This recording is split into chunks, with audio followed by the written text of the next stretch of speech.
Hamas और Hezbollah के बाद अब यमन के हूती विद्रोहियों ने भी इजराइल से पंगा लेना शुरू कर दिया है। यमन के हूतियों ने बुधवार सुबह इजराइल पर हमले की धमकी दी है। इससे पहले हमास और हिजबुल्लाह ने भी इजराइल पर हमला करके अपनी बर्बादी की तस्वीरें देख चुके हैं। अब यमन के हूतियों ने चेतावनी दी कि गाजा पट्टी में भेजी जाने वाली सहायता सामग्री को रोकने की वजह से पश्चिम एशिया के जल क्षेत्र से गुजरने वाले इजरायली जहाजों को निशाना बनाया जाएगा।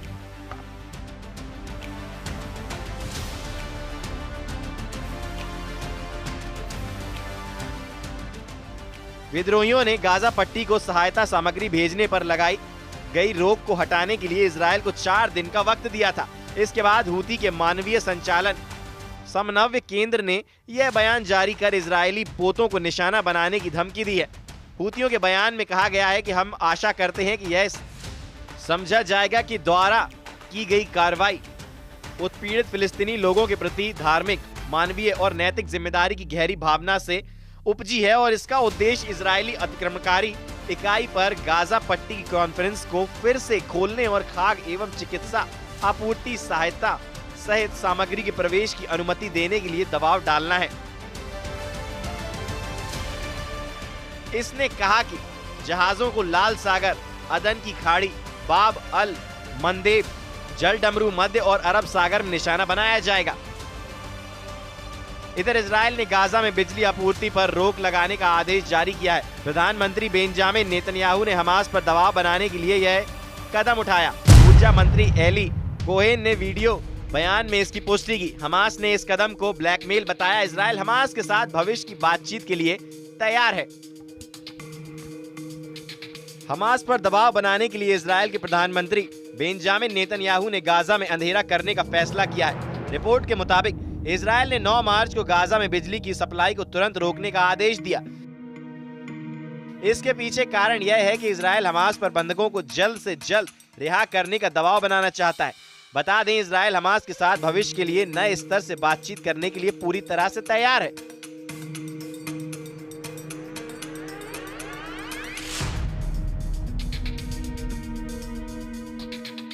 इजराइल ने रविवार 9 मार्च को गाजा में बिजली आपूर्ति पर रोक लगाने का आदेश दिया।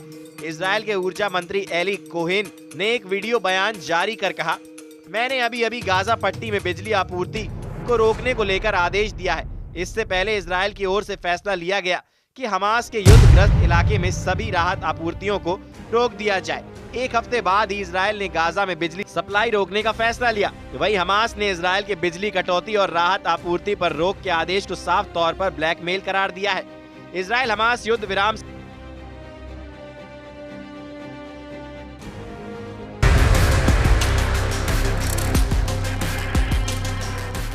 समझौते का पहला चरण 1 मार्च शनिवार को खत्म हो गया है। दोनों पक्षों ने फिर से युद्ध में वापसी करने पर असहमति जताई। हालांकि रविवार से एक हवाई हमले समेत अनियमित हमले जारी हैं। इजराइल ने कहा था कि यह हमला हमास के आतंकियों को निशाना बनाने के लिए किया गया था। हमास लगातार इस बात पर जोर दे रहा है कि इस युद्ध को हमेशा के लिए खत्म करने के लिए संघर्ष विराम समझौते के दूसरे चरण के तहत तुरंत बातचीत शुरू की जाए। रिपोर्ट के मुताबिक इजराइल ने कहा कि वह संघर्ष विराम के पहले चरण को अप्रैल के मध्य तक बढ़ाना चाहता है।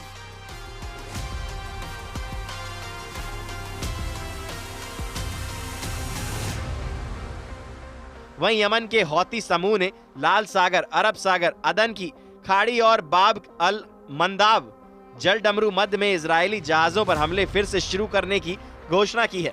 हौती सैन्य प्रवक्ता याहा सरिया ने मंगलवार को हौती द्वारा संचालित अल मसीरा टीवी पर प्रसारित एक बयान में कहा कि फिलिस्तीनियों का समर्थन करने और गाजा में सहायता के प्रवेश के लिए सीमा पार फिर से खोलने के लिए इजराइल पर दबाव बनाने के लिए हमले फिर से शुरू किए गए हैं।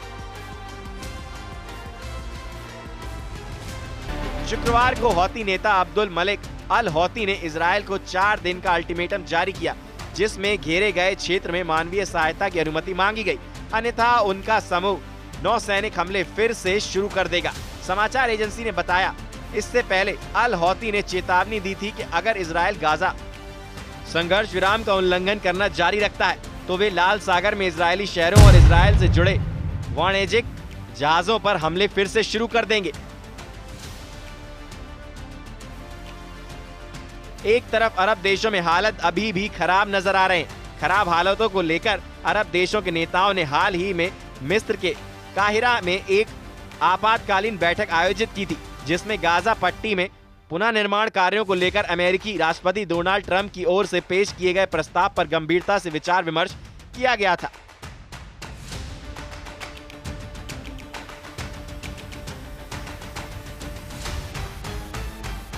जाहिर है कि राष्ट्रपति ट्रंप ने प्रस्ताव दिया है कि मिस्र और जॉर्डन गाजा पट्टी में रहने वाले फिलिस्तीनियों को अपने देशों में बसा लें। इसके साथ ही उन्होंने यह भी प्रस्ताव दिया है कि गाजा पट्टी को मिडिल ईस्ट रिविएरा यानी एक पर्यटन स्थल के रूप में विकसित किया जाए। अरब लीडर्स ने ट्रंप के इस प्रस्ताव पर विचार किया, लेकिन इस पर उनमें सहमति नहीं बन पाई और आखिर में उन्होंने गाजा के लिए मिस्र की पुनर्निर्माण योजना पर अपनी रजामंदी जताई। काहिरा में अरब देशों के नेताओं की मौजूदगी में जो भी फैसला हुआ है, उम्मीद भी ऐसे ही किसी निर्णय की थी। कहीं ना कहीं ट्रंप भी इस समस्या का कुछ ऐसा ही हल चाहते थे। कहने का मतलब है कि यह अरब देशों के नेतृत्व में फिलिस्तीन मुद्दे और हमास व इजरायल के बीच संघर्ष का एक फौरी समाधान है।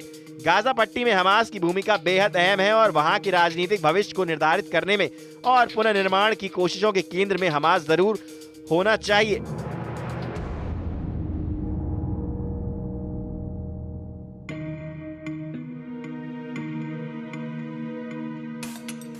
काहिरा में हुई अरब नेताओं की बैठक में गाजा के पुनर्विकास और उसके एक नया स्वरूप प्रदान करने के लिए 53 बिलियन अमेरिकी डॉलर की योजना को मंजूरी दी गई। सबसे अहम बात यह है कि इस बैठक के दौरान अरब नेताओं ने गाजा पट्टी से जुड़े विवादास्पद राजनीतिक मुद्दों को दरकिनार कर दिया है।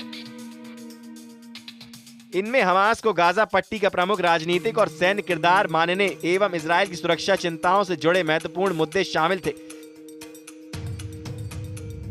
देखा जाए तो गाजा पट्टी को लेकर अरब देशों के नेताओं ने जो प्रस्ताव मंजूर किया है, उसका मुख्य मकसद कहीं न कहीं मिस्र और जॉर्डन में फिलिस्तीनियों के बसाने की जो अमेरिकी योजना थी, उसका विकल्प पेश करना था।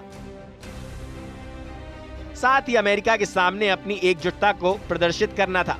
इसके अलावा अरब नेताओं के इस प्रस्ताव का उद्देश्य यह भी था कि वे फिलिस्तीनियों के विस्थापन के मुद्दे पर चुप नहीं बैठे हैं और उनके पास अमेरिका को जवाब देने के लिए अपनी कार्य योजना है। हालांकि अमेरिका और इजरायल दोनों ने ही गाजा पट्टी को लेकर अरब देशों के प्रस्ताव को खारिज कर दिया है।